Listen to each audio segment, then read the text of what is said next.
Muito bem, mais uma vez, feliz sábado a todos. É uma alegria muito grande estar aqui hoje na igreja central de Porto Alegre, para não só fazer a dedicação, a apresentação da pequena Aurora, mas também para abrir com você a Bíblia, para abrir com você a Palavra de Deus, para a gente estudar um pouquinho desse livro tão sagrado. Para aqueles que não me conhecem, eu sou o pastor Dalmo. Hoje estou como líder dos desbravadores e aventureiros aqui na associação. Então eu cuido aí da gurizadinha de 6 a 15 anos, junto com os nossos líderes de desbravadores e aventureiros. E a gente está muito feliz em estar atuando nesse ministério. Eu sou apaixonado pelos desbravadores e aventureiros, né? Eu cresci no clube de desbravadores e hoje, quando Deus colocou ali na minha mão esse ministério, as pernas tremeram um pouco, mas a gente fica muito feliz quando vê as nossas crianças usando lenço, elas crescendo no caminho do Senhor, e eu compartilhando um pouquinho da palavra de Deus com essa gurizadinha.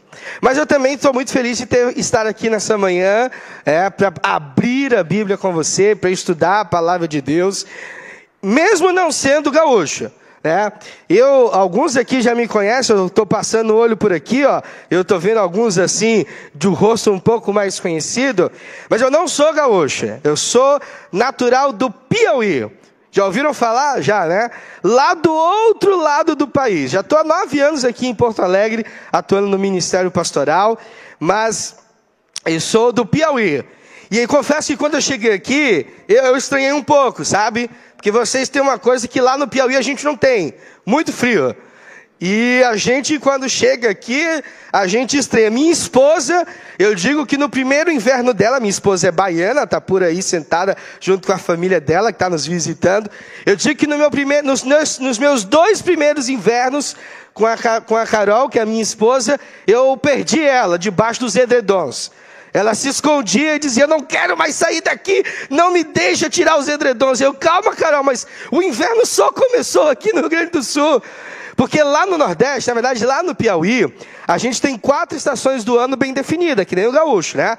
O gaúcho tem verão, inverno, outono, primavera. Lá no Piauí também a gente tem isso, sabia? Lá é assim, ó, calor, quentura, verão e mormaça. Meu amigo, a gente brinca que o urubu lá, ele voa de uma asa só, porque com a outra ele tem que ficar se abanando assim, ó. A mulher do tempo lá em Teresina é a que menos trabalha, aquela do jornal, né? Porque o jornal diz assim, nós vamos ver agora a previsão do tempo. Aí ela entra e diz, hoje vai ter sol. E ela vai embora, porque no Piauí é muito quente durante todo o ano. Pra você ter ideia, a gente lá tem uma expressão, que a gente diz que lá tem o BR-Obró. São os meses do ano mais quentes. É setembro, outubro, novembro e dezembro. Meu amigo, quando chega setembro, a galera fica apavorada, porque o calor aumenta, né? Aí Deus diz assim, não, Dal, você está reclamando do calor, então eu vou te mandar lá para o sul. Aí eu chego aqui no inverno gaúcho e eu digo assim, meu amigo, eu acho que eu não sei o que é pior, se o frio ao extremo ou se o calor ao extremo. Mas a gente está muito feliz em trabalhar aqui com a Gaúcha. A gente fica muito feliz em compartilhar a Bíblia com vocês. Mas deixa eu abrir a Bíblia. Eu quero convidar você a abrir a tua Bíblia em Lucas, capítulo 5. E nós vamos hoje ler a história de um discípulo de Jesus. E esse discípulo de Jesus, ele teve uma vida assim, transformada por causa do que a gente vai ler aqui hoje junto comigo, hoje do que a gente vai ler, do que eu vou ler junto com você. Então, abre a tua Bíblia aí em Lucas, capítulo 5, e nós vamos ler a partir do verso 27.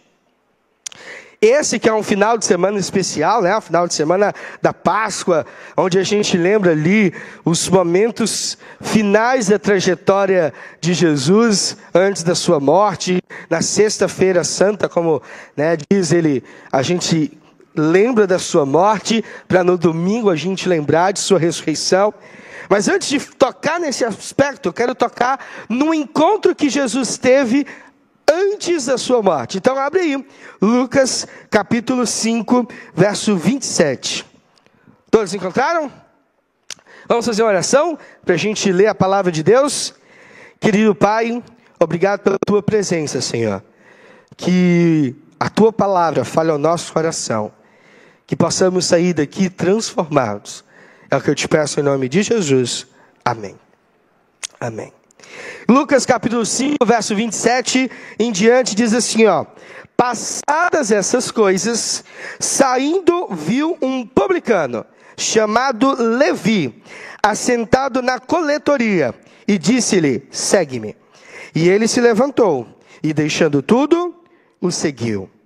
Então lhe ofereceu Levi um grande banquete em sua casa, e numerosos publicanos e outros estavam com eles à mesa.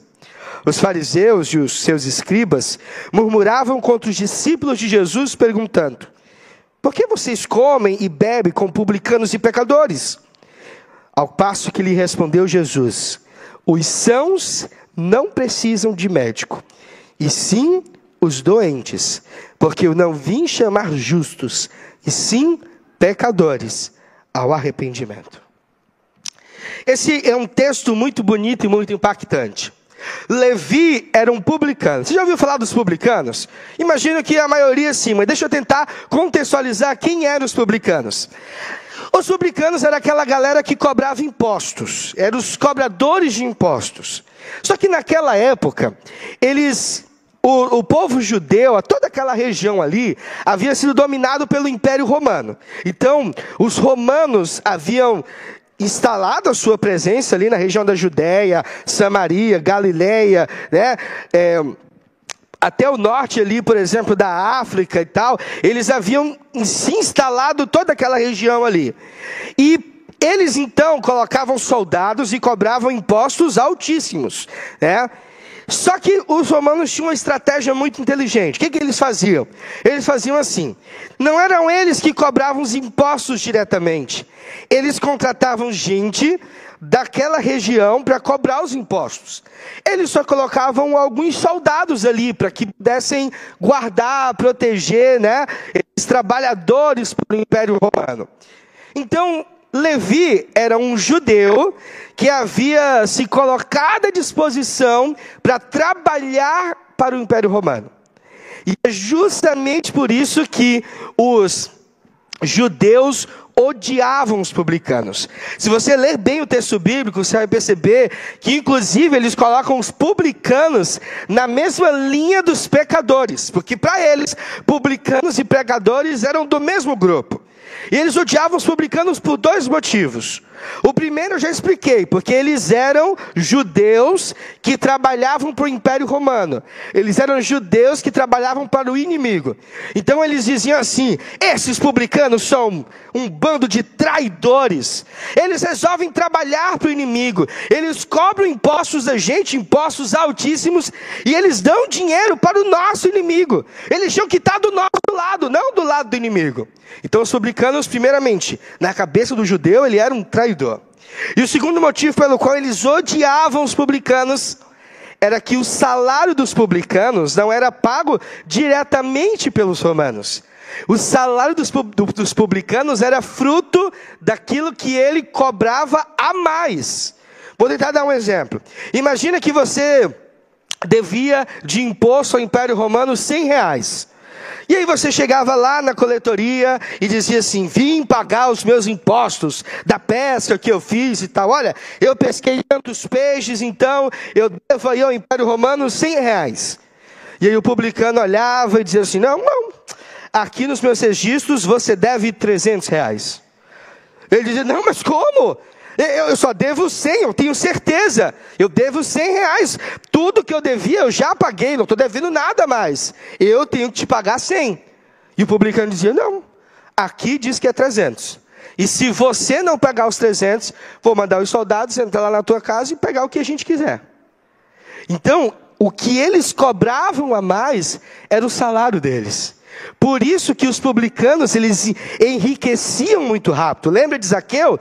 Zaqueu também era um publicano e ele disse: olha, se eu defraudei alguém, se eu roubei alguém, eu vou restituir 3 ou 4 vezes mais. Por quê? Porque era mais ou menos isso que eles cobravam a mais, para que o salário ficasse na mão deles. Então, os publicanos eram odiados. Eles eram pessoas assim completamente rechaçadas. Eles eram indignos de andar no meio dos outros judeus, porque eles eram pecadores, eles eram gente da pior laia, e eles não mereciam fazer parte do povo judeu. Mas ali estava um rapaz chamado Levi. E Levi provavelmente morava na cidade de Cafarnaum, e Levi provavelmente, nos seus momentos ali na coletoria, ele provavelmente ouviu falar sobre Jesus. Vamos tentar imaginar? Eu gosto de imaginar, né? Eu gosto de tentar me colocar na história. Então, eu vou te convidar para fazer essa viagem. Imagino que Levi estava certo dia ali na coletoria, né? O lugar onde eles cobravam os impostos. E ali tinha uma fila. E de repente nessa fila disseram assim: cara, você ouviu falar de um tal de Jesus? Aí o outro dizia: Jesus? Esse nome não me é estranho. Sim, um homem de Nazaré. Você não sabe o que aconteceu. Eu ouvi dizer que ele curou uma mulher. A mulher estava doente há muito tempo. E ele simplesmente tocou na cabeça dela e a mulher saiu curada. E o outro dizia: não, isso é impossível. Ninguém tem um poder de ficar curando assim. Aí o outro dizia: claro que tem. Esse tal de Jesus tem. Ele é o Filho de Deus. Eu acho que ele é o Messias que a gente está esperando. E Levi, ali na coletoria, ouvindo tudo. De repente Levi está andando pela cidade de Cafarnaum e ele vê mais alguém comentando: cara, você não sabe o que aconteceu. Lembra daquele cego que ficava pedindo esmolas lá na beira do caminho? Sim, lembro. Pois ele está enxergando. Aí o outro dizia: duvido. Ou como diria o gaúcho, né? Capaz, bem capaz. Não tem como. Eu vi, ele nasceu cego. Eu conheço os pais dele. Eu vi que ele já nasceu com aquele problema. E o outro dizia: não, você não sabe o que aconteceu. Esse tal de Jesus foi lá, cuspiu no chão, fez assim uma espécie de lama, colocou no olho dele e ele ficou curado. Não acredito. Vem cá, vou te mostrar. E eles saíram, e Levi só de butuca, né, como a gente diz, ouvindo aquilo. Outro dia Levi passou e tinha uma grande multidão. E Jesus nunca andava sozinho. Jesus sempre andava com numerosa multidão, porque todos queriam ouvir de Jesus, queriam ver Jesus, queriam de alguma forma ser tocado por Jesus. E de repente a Bíblia diz que Jesus, que Levi estava ali e ele viu aquela numerosa multidão e ele subiu assim num lugar mais alto, sei lá, num alpendre, num terraço, e ele ouvindo assim de longe e Jesus passando. De repente tinha um paralítico ali à beira do caminho e Jesus tocou no paralítico, o paralítico pegou a sua cama e saiu andando. E Levi, vendo tudo aquilo, assim: esse homem é especial. Eu acho que ele é o Messias que a gente está esperando. Eu acho que ele é o Messias que a gente está querendo tanto que chegue. Mas eu imagino que ao mesmo tempo, Levi saiu dali pensando assim: ele nunca vai me aceitar. Eu sou um desgraçado pecador. Olha, eu sou um publicano. Jesus é um judeu. Os judeus me odeiam. Jesus também deve me odiar. Ele sabe que eu já roubei muita gente. Ele sabe que eu roubo de rico, roubo de pobre. Jesus nunca vai me aceitar.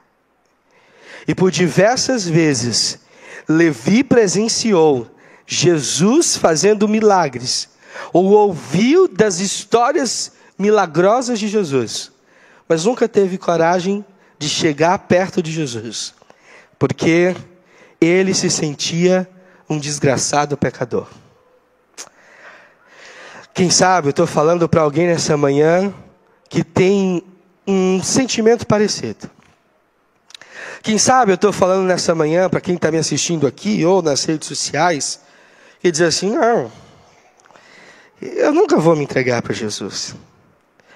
Ah, se Jesus soubesse do meu passado, se Jesus soubesse o que eu já fiz, ele não vai me aceitar. Nunca que ele vai me aceitar. Muitos de nós temos, quem sabe, o mesmo sentimento de Levi. Não sou digno de me aproximar de Jesus. Eu não sei a tua história, não sei o teu passado, e posso ser sincero, para mim não faz importância. Mas quem sabe eu estou falando para alguém que de alguma forma já encontrou-se com Jesus. Encontrou-se porque não é a primeira vez que vem na igreja. Não é a primeira vez que ouve um sermão. Não é a primeira vez que lê a Bíblia. Mas assim, sabe, não se sente digno de chegar perto de Jesus. Porque sabe que o seu passado não é dos melhores. Quem sabe eu estou falando para alguém que inclusive já fez um estudo bíblico pela internet. Ou quem sabe já estudou a Bíblia com algum dos amigos aqui da igreja, em casa, mas nunca entregou o coração completamente a Jesus. Porque pensa assim, Jesus nunca vai me aceitar. Ó, quem sou eu para ele me aceitar? Levi pensava a mesma coisa. Levi pensava que ele não era digno de ser chamado por Jesus, de andar com Jesus. Porque na cabeça dele, o fato dele ser um publicano impedia completamente ele de se aproximar de Jesus. Mas certo dia, estava Levi, sentado no seu local de trabalho, na coletoria. E ele estava ali sentado, e eu te peço, imagina comigo, eu gosto de imergir nas histórias, e Levi estava ali sentado. E de repente, ele ouviu um barulho. Parecia assim, sabe, muita gente falando, uma espécie de multidão. E eu sei lá, não sei como era a coletoria de Levi, mas eu imagino que ele botou assim a cabeça para fora, que sabe, era uma janelinha, ou era só uma sala. Ele saiu na porta, não sei, mas Levi bota a cabeça assim para fora e ele vê ao longe, assim, lá no final da rua, uma multidão se aproximando. Era uma multidão grande, sabe, era muita gente aglomerada e tal. E ele pergunta assim para alguém que está passando, quem é? E ele diz assim, é Jesus. Jesus, sim, o Messias. Sim, o Messias está vindo ali. E Levi já fica com o coração acelerado. Outra pessoa passa e diz assim, vamos lá ver Jesus. Se você ler os versos anteriores do capítulo 5, você vai ver que antes de se encontrar com Levi, Jesus faz uma pesca maravilhosa, cura um leproso e faz um paralítico andar. Eu imagino que Levi já estava sabendo mais ou menos de tudo aquilo. Porque imagina, o povo é fofoqueiro, todo mundo quer falar. E essas notícias se espalham muito rápido. E o coração de Levi começa a bater assim, acelerado, sabe? Ele estava ansioso por aquele momento. Levi pensava, olha, eu podia ir lá ver Jesus. Dessa vez eu podia chegar bem pertinho dele. Mas ao mesmo tempo, Levi pensava assim, não sou digno disso. Jesus nunca vai me aceitar. Quer saber? Eu vou voltar para o meu cantinho. Tenho que trabalhar. Os soldados romanos estão aqui me observando. Deixa quieto. E Levi voltou. A Bíblia diz que ele agora sentou-se na coletoria. E imaginava assim, a multidão vai passar. E aquela multidão foi ficando cada vez mais perto da coletoria. E Levi começou a ver ali um pouco da multidão. E ele foi vendo a multidão, e a multidão foi passando ali na frente, e ele foi vendo a multidão, e a multidão foi passando, quando de repente, ele olha assim bem para frente, e ele vê Jesus. Naquele momento o coração de Levi já pula de alegria. Porque ele nunca tinha visto Jesus assim, quem sabe, de tão pertinho. Ele viu, quem sabe, certa vez, de um terraço lá em cima. Ele viu certa vez, assim, bem distante. Mas Jesus estava na rua que Levi trabalhava. Jesus estava na rua onde Levi estava. Jesus estava passando ali, e por algum momento sequer, aquela multidão abriu assim um espaço, e Levi conseguiu olhar, mesmo no meio da multidão, o rosto de Jesus. E o coração de Levi ficou pulsando de alegria. Eu imagino que Levi até ficou nervoso com aquele momento. Só que o que Levi não contava era o que iria acontecer nos próximos segundos. De repente, Jesus também olha para o lado, e os olhares de Levi e de Jesus se cruzam. Que momento especial. Que momento fora do sobrenatural. Levi nunca imaginou ver o rosto de Jesus tão perto, mas agora ele conseguiu olhar dentro dos olhos de Jesus. Só que isso não era a única coisa que iria acontecer. De repente a Bíblia diz que quando Jesus estava passando ali, e no meio daquela multidão, os olhos de Levi e de Jesus se cruzavam. Jesus disse assim: Levi, vem, segue-me. E a Bíblia diz que num único pulo, Levi se levantou, deixou tudo que tinha e seguiu Jesus. Olha, eu acho interessante esse verso, porque a Bíblia diz que Levi não pensou duas vezes. Levi não calculou as perdas e prejuízos. Levi não calculou o que iria acontecer com ele daquele dia em diante. Deixa eu te dizer, a vida de Levi era muito boa, meu amigo. Levi era rico, funcionário do Império Romano, protegido por soldados 24 horas por dia. Levi tinha tudo que alguém daquela época queria ter. Levi, quem sabe, morava na melhor casa. Levi, quem sabe, tinha os melhores empregados. Levi comia da melhor comida. Ele escolhia o seu cardápio do dia. Levi escolhia quais eram as bebidas que ele iria beber. Levi tinha uma boa cama, um bom quarto, uma boa estrutura. Levi tinha tudo do bom e do melhor que alguém daquela época almejava ter. Mas Levi não pensou duas vezes. E o verso 28 diz que ele se levantou e seguiu Jesus. Quem sabe eu estou falando para alguém nessa manhã que fica calculando as perdas e prejuízos em seguir Jesus. Quem sabe eu estou falando para alguém nessa manhã que fica calculando assim: mas será que vai dar certo? Mas eu vou ter que deixar de trabalhar no sábado? Ou eu vou ter que deixar de comer algumas coisas que eu gosto muito de comer? Será que vale a pena seguir Jesus? Ei, olha para mim, a Bíblia diz que Levi não pensou duas vezes. E quando ele ouviu Jesus chamando o seu nome e dizendo: vem, levanta, me segue, Levi levantou, deixou tudo e seguiu Jesus. Levi levantou do seu lugarzinho, ou nem olhou para trás. Quem sabe ele mal conversou com os soldados romanos. Ele nem se explicou. Olha, Levi devia para o Império Romano. Levi precisava prestar contas para o Império Romano. Mas Levi deixou todo o dinheiro ali na coletoria e disse: eu vou seguir esse tal de Jesus. Eu sempre quis seguir ele, mas já que ele chamou o meu nome, eu vou seguir Jesus. E a história é tão bonita, porque a Bíblia diz que Levi não só levantou e seguiu Jesus, mas o verso 29 diz que Levi ainda deu um grande banquete. Eu fico imaginando Levi chegando assim perto de Jesus assim: mestre, obrigado por ter me chamado, mas posso te pedir uma coisa? Vem comer na minha casa. E Levi, quando fez esse pedido para Jesus, eu imagino Jesus olhando para Levi assim, com os olhos cheios de amor, que só Jesus consegue expressar. Levi ouviu da boca de Jesus um sim. E Levi saiu dali correndo e pediu ali para aquela galera que trabalhava para ele: preparem o melhor banquete, coloquem a melhor toalha na mesa, tirem a melhor prataria lá de dentro dos armários, tragam o melhor suco que está depositado lá no depósito, coloquem tudo sobre a mesa, porque Jesus vai vir comer na minha casa hoje. E ele não vai vir sozinho. Eu disse que ele podia trazer quem ele quisesse.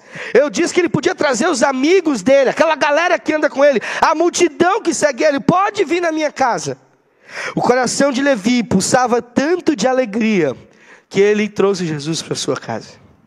O que está faltando para você levar Jesus na sua casa? O que está faltando para você abandonar tudo e seguir Jesus?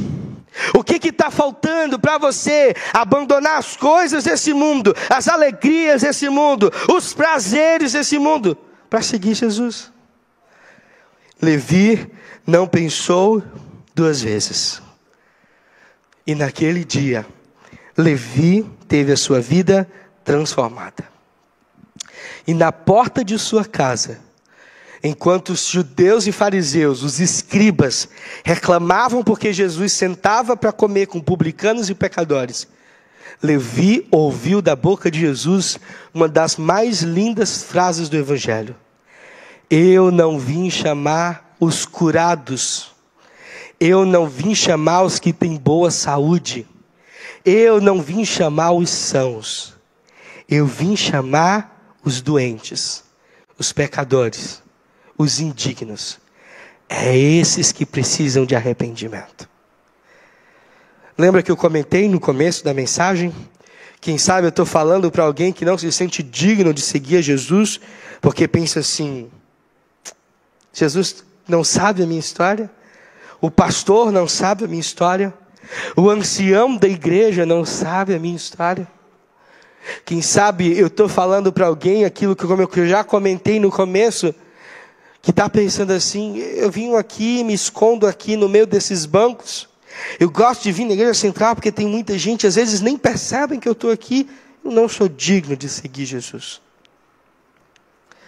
Mas no final da mensagem, daquele momento, Jesus deixa bem claro para Levi e para todos nós que está aqui nesta manhã: somos dignos de ser seguidores de Jesus. Porque Jesus não veio chamar os de boa saúde. Jesus não veio chamar os curados. Jesus não veio chamar os perfeitos. Jesus não veio chamar os certinhos.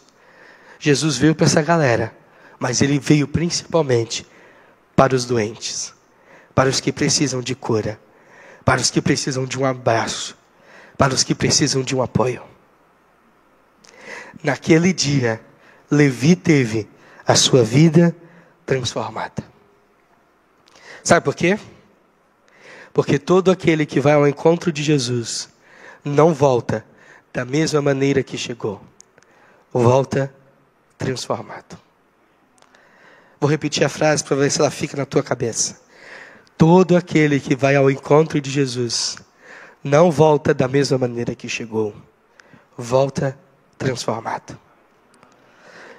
Levi teve naquele dia a vida transformada.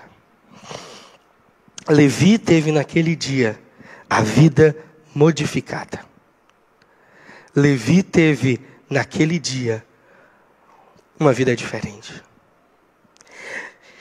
E nesse final de semana, que a gente tanto lembra da cruz, e nesse final de semana, que a gente tanto lembra desse momento especial da vida de Jesus, eu quero te fazer um convite.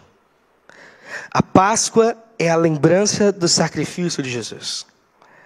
A Páscoa é a lembrança que Jesus veio para morrer numa cruz, para salvar a mim e a você. A Páscoa é a lembrança de que Jesus veio para transformar vidas. Como Ele transformou a vida de Levi. Como Ele transformou a vida do paralítico. Como Ele transformou a vida de Pedro, de João, de Marcos, de todos os outros discípulos. Jesus veio para transformar a minha vida, a tua vida. O Dalmo, a Carol, o Anderson, a Letícia. E assim como Jesus naquele dia fez aquele convite para Levi: vem, segue-me. Jesus também faz o convite para você. Uma autora americana chamada Ellen White diz assim no livro Desejar Todas as Nações: a Páscoa é o símbolo do sacrifício de Cristo. É o lembrete anual de que todo o custo do nosso resgate foi pago na cruz. E que somente ao segui-lo estamos verdadeiramente livres. Todo o preço foi pago na cruz. Todo o valor do resgate, todo o custo foi pago. E eu pergunto a você nessa manhã: o que está faltando para você seguir a Jesus? O que está faltando para você levantar do lugar que você estava? E eu não estou falando desse lugar aqui na igreja, não. Eu estou falando do lugar da sua vida. Quem sabe, eu repito, eu estou falando para alguém que já teve diversos encontros com Jesus. Quem sabe eu estou falando para alguém que já teve centenas de encontros com Jesus. Pessoas já foram na tua casa, sermões você já ouviu na internet, apelos você já teve aqui na igreja. Quem sabe eu estou falando para alguém que ainda está com o coração assim meio que dividido, sabe? O coração assim, eu vou, não vou, e o que eu vou perder? Nossa, eu tenho tanta coisa a perder. Pastor, o senhor não sabe como vai ser difícil o senhor tomar essa decisão de seguir a Jesus. Pastor, o senhor não sabe como vai ser difícil eu chegar em casa e falar para meu esposo, ou falar para minha esposa que vou seguir esse tal de Jesus. Pastor, a minha família vai brigar comigo, pastor, porque a gente cresceu num lar assim, que todo mundo vai para essa igreja tal, ou vai para aquela religião tal, e se eu chegar e dizer que vou seguir a Jesus, pastor, a minha vida vai ser um inferno, pastor. Ei, calma. Todo aquele que vai ao encontro de Jesus sai transformado. Sabe por quê? Porque é Ele que muda a nossa vida. É Ele que transforma. É Ele que toca. É Ele que ajusta. É Ele que direciona. O que está faltando para você? Levantar das coletorias e seguir Jesus. Não há melhor momento do que a Páscoa para fazer isso. No momento em que a gente lembra do sacrifício do Rei do Universo por um simples e miserável pecador como eu. O que está faltando para mim e você para seguir Jesus? E é esse o convite que eu quero fazer para você nessa manhã. É esse o convite que eu quero fazer para você nesse dia. Seguir Jesus. Sem pensar muito como fez Levi. Porque quem sabe você já pensou muito. Sem calcular muito como fez Levi. Porque quem sabe você já calculou muito. Mas o convite para mim e para você nessa manhã de sábado de Páscoa é seguir aquele que morreu numa cruz para nos salvar. E eu pergunto a você nessa manhã: quantos sem reservas? Quantos sem demora? Quantos que tiveram já em alguns encontros com Jesus não querem pensar muito, mas ao ouvir a voz de Jesus dizendo: vem, segue-me, quantos querem entregar seu coração para Jesus? Verdadeiramente. Amém. Amém. Amigos, quando você e eu nos entregamos nas mãos de Jesus, nos braços de Jesus, com certeza estaremos e já estamos no melhor lugar do mundo. Se esse é o seu desejo, seguir Jesus sem reservas, sem medo. Se esse é o teu desejo, seguir Jesus de coração, fique em pé, que eu vou orar por você nessa manhã. Para que ao sairmos daqui, saiamos com a consciência limpa, dizendo: tomamos a melhor decisão. Tomamos a decisão de seguir Jesus. Se você quer seguir a Cristo, não estou te chamando para você ser batizado na minha igreja agora, não é isso. O meu convite é: eu estou te chamando para ser um seguidor de Jesus. Alguém que entrega a vida e o coração a Ele. Se esse é o teu desejo, fecha teus olhos e eu vou orar por você agora. Querido Deus, nesse sábado de Páscoa, quando há cerca de 2000 anos atrás, o Senhor estava descansando num túmulo, nós, os teus filhos, estamos ouvindo das tuas histórias e tomando uma decisão de seguir, Pai. Eu não sei, Senhor, quantos aqui têm pecados para abandonar. Eu não sei, Senhor, quantos aqui têm lutas a enfrentar. Quantos aqui têm desafios, têm prazeres a deixar para trás para te seguir. Mas, Senhor, nessa manhã de sábado, nos entregamos em tuas mãos e queremos fazer como Levi fez naquele dia: levantar dos nossos lugares confortáveis e te seguir. Pai, entregamos nesse momento com o nosso coração em tuas mãos, na certeza de que estamos no melhor lugar do mundo, sendo transformados, lapidados e curados pelo grande Senhor e Rei do Universo. fica com teus filhos, Pai. Que nessa manhã, todos nós saiamos daqui, tocados pelo teu Santo Espírito, e com o coração perdoado, certos de que fizemos a melhor escolha. Em nome de Jesus. Amém. Que o Senhor te abençoe e te guarde. Que o Senhor levante o seu rosto sobre ti e tenha misericórdia de ti. Que sobre ti o Senhor levante o seu rosto e te dê a paz. Vá em paz. Ele é contigo.